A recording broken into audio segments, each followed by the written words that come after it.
Nous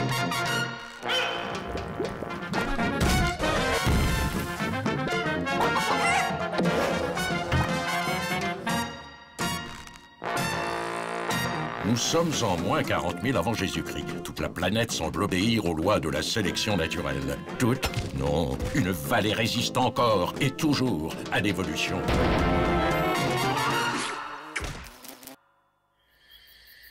Quoi?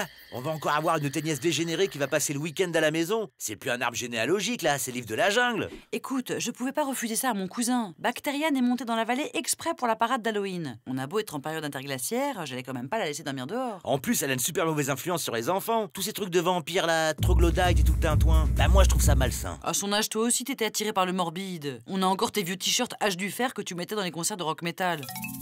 En tout cas, j'adore trop ton look paléogothique. Ouais, c'est l'expression de mon mal-être, en fait. La résilient fœtus de lémurien, je l'ai acheté au concert de Mammifère of Mercy.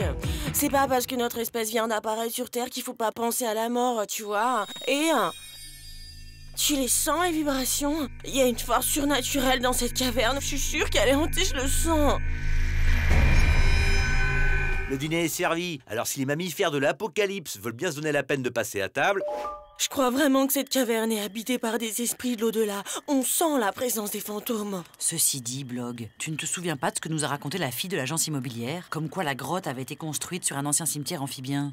Et vous avez déjà choisi votre costume pour Halloween, oncle Blog? Halloween? Ah non, moi je suis désolé. Toutes ces modes importés par la dérive des continents dans notre vallée, je suis contre. La Toussaint, c'est le jour des morts. C'est sacré, on va pas remplacer ça par des mascarades pour invertébrés. D'accord, chérie, mais qu'est-ce que tu veux qu'elle fasse d'autre? Je veux bien aller porter des fleurs au cimetière, mais en 40 000 avant Jésus-Christ, on n'a pas encore découvert l'inhumation, je te rappelle. Oui, et on n'a pas non plus découvert l'agriculture. Alors qu'on vienne pas me bassiner avec des histoires de citrouilles. Là où je suis d'accord avec papa, c'est que cette fête est quand même une pure invention des industries xylotechniques pour faire vendre des masques de tyrannosaures en résine à tous les gamins du quaternaire.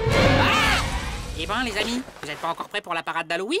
T'es converter, tu nous as fait hyper peur. Bon, on les prépare ces costumes. C'est vraiment pour faire plaisir aux gosses, hein. Arrête, c'est rigolo. Hé, tiens bien les bandelettes. Momie de mammouth. Je vois pas l'intérêt de tous ces déguisements morbides, là. Vous êtes prêts? Papa, tu n'as pas encore de tenue? Essaye la combinaison d'iguanodon, non? Moi en iguanodon? Alors là, pas question. C'est contraire à tous mes principes darwinistes. Regardez, j'ai trouvé un pagne en rhinocéros laineux. Mettez ça sur la tête, oncle Blog, ça ira très bien. Tu es habillé en quoi, toi? Bah, en Edward the Silex.